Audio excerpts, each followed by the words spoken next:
วิธีเปิดรหัสธุรกรรมหลังจากที่เราสมัครเบียกเสร็จเรียบร้อยแล้วเนาะซึ่งเกมเด็ดคลิปลงไปแล้วเนาะดีวิดีโอนี้เดี๋ยวเจมจะมาอธิบายให้ก่อนอื่นมันให้น้องกดเข้ามาโปรไฟล์เลยเนาะวาดปุ๊บเนาะมันจะเด้งเข้ามาหน้าตาแบบนี้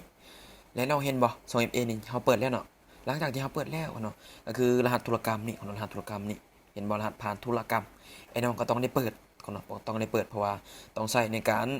ฝากถอนภายนอกฝากถอนภายในให้ซุมเจ้าได้กดเข้ามานี่เด้อกดเข้าสวิตช์นี่เปิดเนาะ เปิดปุ๊บเขาเนาะแล้วมันจะเด้งเข้ามาแบบนี้ขั้นตอน2ที่1มันจะใส่รหัสผ่านเมลเด้อ2ที่1รหัสผ่านเมลเนาะรหัสผ่านเมลสุ่มเจ้าก็คือผู้เจ้าได้ตั้งรหัสและต้องเจ้าได้ใส่เดี๋ยวค่อยจะอธิบายไปพร้อมๆกันเลยเด้อคนเด้อคือค่อยก็ใส่รหัสเมลของค่อยไปนำก็คือรหัสเมลของค่อยแหละเนาะก็คือบอนนี่เนี่ยจะใส่รหัสเมลของเฮาแหละที่เฮาได้ผูกมัดกับโทรศัพท์เนาะก็ต้องได้ใส่แล้วเนาะหลังจากที่ไอ้น้องใส่ครบแล้วเนาะหลังจากที่ไอ้น้องใส่ครบแล้วไอ้น้องเห็นบ่ซองที่สามที่สี่เขาเนาะ2 ที่ 2จะฝ่าเด้อมาใส่2 ที่ 3ที่สี่คือรหัสนี่รหัสธุรกรรม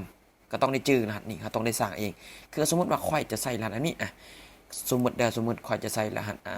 3แล้วก็7เนาะ7แล้วก็ใส่9999เนาะให้มันครบ6โตวเด้อให้มันครบ6โตวซองที่2ซองที่สุดท้ายก็ใส่คือกันเลยเนาะใส่คือกันกับซองที่เราใส่เมื่อกี้นี่แหละใส่คือกันเลยหลังจากที่แต่ละคนใส่เรียบร้อยแล้วนะให้น้องเห็นบอกเนาะหูบจรวดนั่นนะเจ็บมือหูบจรวดเด้อคนได้หูบจรวดเนาะแล้วก็กดเข้าเลยเนาะกดเข้านั้นปุ๊บคนแล้วมันจะเด้งเข้ามันจะส่งรหัสมาทาง Gmail เนาะทาง Gmail ของเขาก็ต้องเข้าไปเอาทางนั้นเด้อเข้าไปเอาทางนั้นเนาะเห็นบอกเนาะโอเคส่งมาเรียบร้อยเนาะก็ถือว่าคัดลอกเลยเนาะคัดลอกไปเลยเด้อคัดลอกไปเลยเนาะคัดลอกไปปุ๊บของนั้นแล้วก็ออกมาหน้าตานี่และไอ้น้องกากดเข้านี่เนาะกดเข้านี่เลยกดเข้านี่เลยโอเคเนาะแล้วก็เปิดใช้งานเนาะเปิดใช้งานเด้อเปิดใช้งานโอเคเนาะก็เรียบร้อยกับบริษัทซับซ้อนจุ๊บจ้าถ้าพวกเจ้าเบิ่งคลิปนี้คอยเชื่อว่าพวกเจ้าเข้าใจแน่นอนอันนี้จะเป็นการเปิดรหัสธุรกรรมเนาะเอาเป็นว่าเนาะทุกคนเนาะคลิปนี้ก็จะประมาณนี้ได้ทุกคนเนาะก็บ่มีอย่างหลายส่วนวิธีการยืนยันตัวตนนี้เดี๋ยวนี้ก็น่าจะปรับอัปเดตมาใหม่ของข้างว่าอาจจะใช้เวลาอาจจะยากแน่เนาะภายที่บ่มีบัตรประจำตัวกับของข้างว่าอาจจะยากแน่หรือว่าใช้พาสปอร์ตยังก็ได้เนาะเนาะก็ถือว่าเรียบร้อยเนาะเด้อเปิด 2FA เปิดธุรกรรมก็เรียบร้อยเนาะเอาเป็นว่าคลิปนี้เนาะถ้าว่าไอ้น้องคิดว่ามีประโยชน์ก็ขอให้กดติดตามเจมไว้เดี๋ยวมีอย่างดีๆเนาะเจมจะมาแชร์บทเรียนให้เนาะก็คือมาแชร์แนวทางในการเทรดเนี่ยเนาะอันนี้ก็จะเป็นกระดานเทรดแต่เนาะอันนี้ก็จะเป็นบัญชี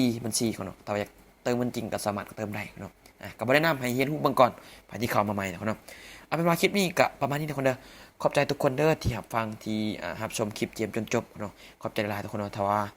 มีอย่างดีๆก็เจมจะมาแชร์ให้เอาเป็นว่าคลิปนี้ประมาณนี้คนเนาะขอบใจทุกคนบ๊ายบายคนเนาะเดี๋ยวเฮาพอกันใน EP ต่อไปเด้อคนเด้อเดี๋ยวเฮาพอกันทุกคนเนาะบ๊ายบาย